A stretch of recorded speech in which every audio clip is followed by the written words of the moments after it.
Hello everybody, this is Girish Shende and today I am going to explain you about the financial structure of the company.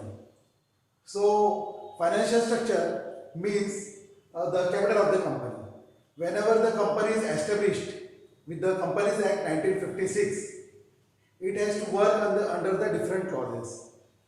So we can say that whenever the company is established, that company has to decide the capital. So you have to understand the term capital. So from the point of view of accountant, capital means money. But from the view of the company, capital means it is divided into two parts. It is fixed capital and working capital. Now I have written authorized capital. So what is this authorized capital? First we will understand. The authorized capital is that capital of that company or any company which they have got the authority from the registrar of the companies. So it comes under the Act of Parliament, or you can say the Constitutional Act. So authorized capital is decided by the company according to that industry or a company, whatever it requires the capital. So the planning has been made when the company is going to be established and what type of capital they are requiring and how much capital they are requiring, because they have to call the capital from the public. Here they have to undergo many procedures.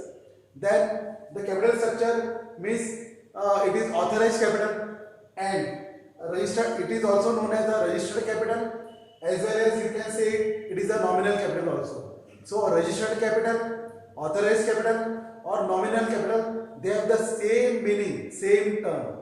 So how authorized capital is divided? So authorized capital is actually bifurcated and divided into first two parts. So that is issued capital and unissued capital. So what are these issued and unissued capital? Company will not call all the capital, 100% capital, because when company is establishing, they will not require all the capital, because whatever the capital they are calling from the public, they will have to pay the cost on that capital. So cost of capital will be increased. Due to that reason, the company will not call all the capital at a time in the company. So whatever the capital the company calls, if the company may call 80%, so the issued capital may be 80% and unissued capital may be 20%. Now the unissued capital is the shares which are not issued in the market. So it may be issued at the time when the company will require those 20% of that capital.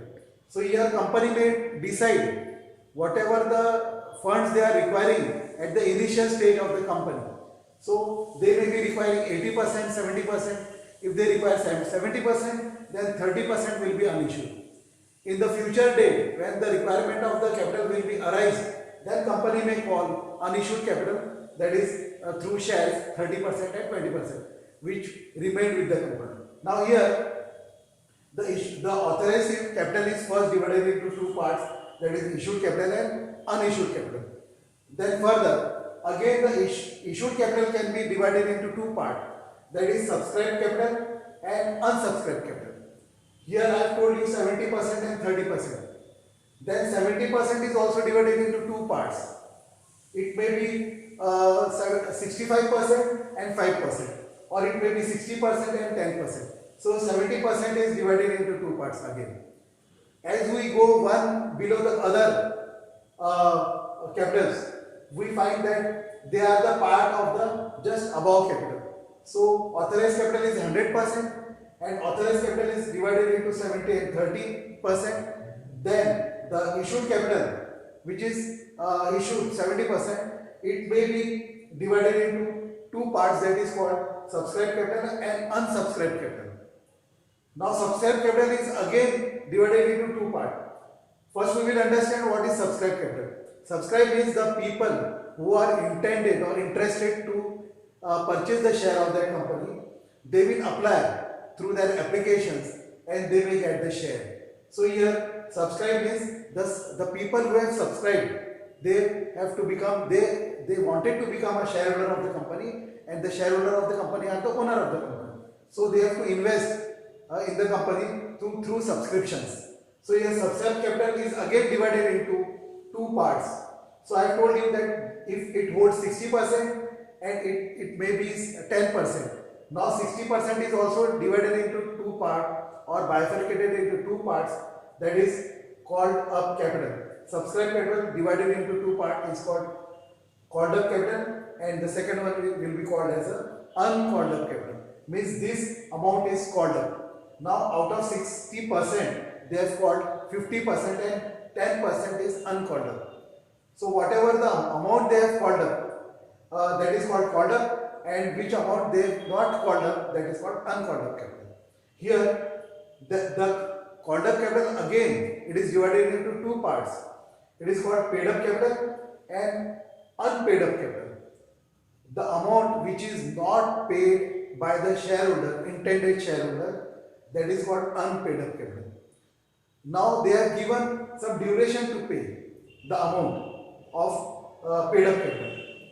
The shareholders who have paid the capital, paid up all the amount of their share, it is called paid up capital. But some of the shareholders, there are few shareholders, they are not able to pay the capital within the time period. So when the capital is not paid, it is called unpaid up capital. So that unpaid up capital becomes calls in arrears. That's why these calls in arrears are deducted in the balance sheet from the capital. So calls in arrears are deducted because company is not receiving the unpaid up capital, means some part of capital they are not receiving. That's why it is called calls in arrears. Even if by sending them the reminders or requesting them to pay the remaining amount to the shareholder who have not paid unpaid capital, if they have not paid whatever the installment they have paid in the company, it will be forfeited. Then the calls in arrears, they become forfeited share. The treatment of forfeited share I'll let you know in the next videos. Further, we will have a look over the capital. When the company issues prospectus in the public, so to the public, then the public offer their investment to the company. Now there are different mode of issue. That is, means the company gets the capital from the public in installment. So there may be 4 installment, each of 25%. If the share is costing, face value of the share is costing 40 rupees each share, then it may be divided into 4 parts. That is, each installment will be of 10 rupees.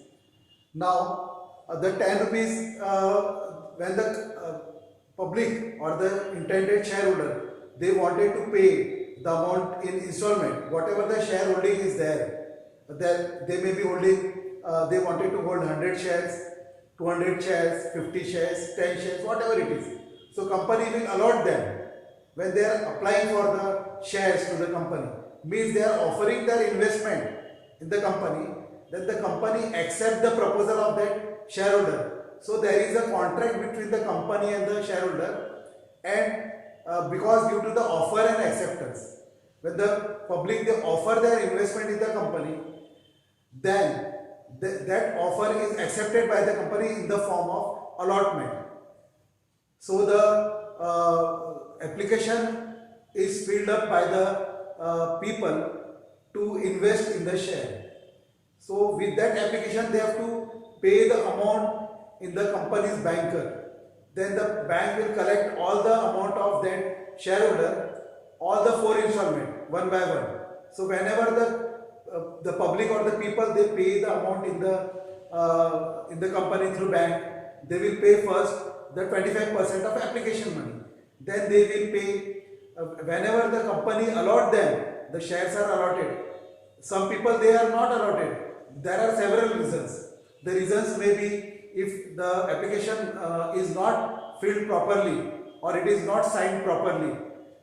There is something lacking. So the company will not accept the proposal of that person. So here the company will sort all the applications and they must be filled properly and completely, then only the company will take the share. Then only the company can allot them the shares. So there are many things the company has to look after. Only the properly filled applications are considered by the company and they will be allotted the share. The person who have paid the amount, they will be and the applications are not fulfilled. Those shares which is rejected by the company, those applications which are rejected by the company will be refunded back. So through the refund order. So the company will write letter to them that we have not actually able to allot you the shares. They will not actually they don't wanted to mislead anything, and the company is going through the rules and laws. So allotment committee is there who allot the share. They look after all these procedure and things. They follow everything and then they allot the shares.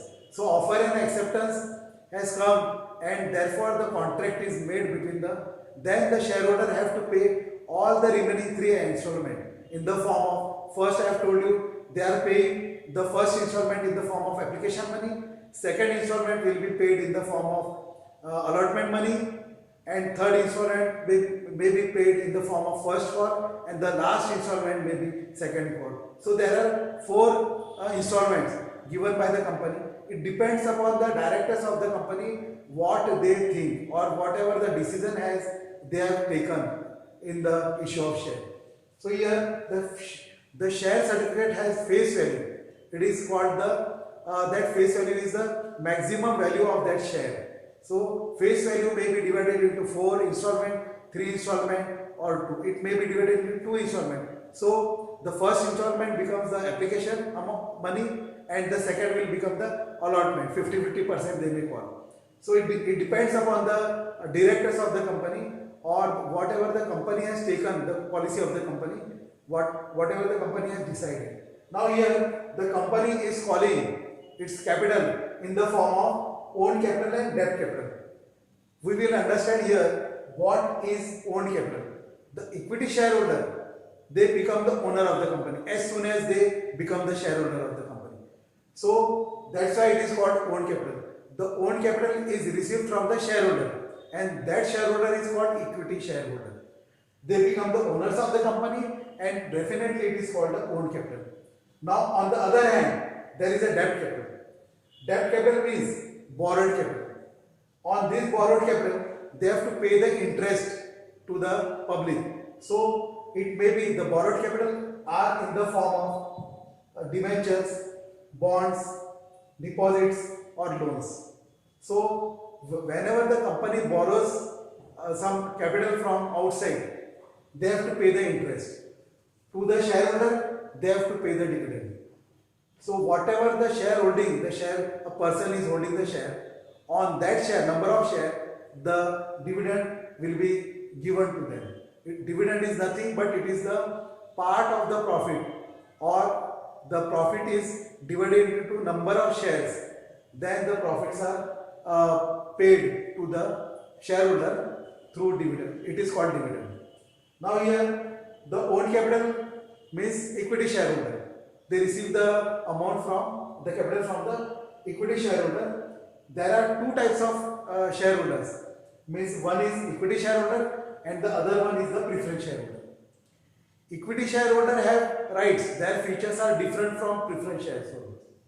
Because as the name appears, preference shareholder don't wanted to take the risk of dividend, and they want fixed rate of dividend. So the company, according to the company's law or act, that preference shareholder will receive the fixed rate of dividend, which is decided by the company and it is written in the prospectus of the company. So whatever the dividend which is fixed by the company, it may be 6%, 8%, and they will receive the dividend time to time. If the company doesn't pay the dividend to the preference shareholder, they may sue the company in the court of law to get the dividend. So preference shareholder, they don't want it. There are few people out of 10,000 shares. Preference shares may be 1,000 or 500 preference shares. So preference shares are also having their face value greater than equity shareholder value, the face value of the equity. So equity shareholders face value is less than preference share face value. It may be preference shareholder face value, may the face value of that share may be 100, and equity shareholder, they are having a face value 10 rupees. It is decided by the company only. So whenever the company issues the share, they have to disclose all the fact regarding the share, how much share they are issuing to the public, so that the company may subscribe to it. Now here the equity share may be 1 lakh of 10 each. If I calculate, I will multiply 1 lakh by 10, it becomes 10 lakhs rupees. So the company will receive the capital in the form of equity share 10 lakhs rupees. So each share have a face value 10 rupees, and there are 1 lakh shares. So the company may take other options also, other alternative they can use. They can issue 10,000 equity share of rupees 100 each. Again it becomes the 10 lakhs rupees amount.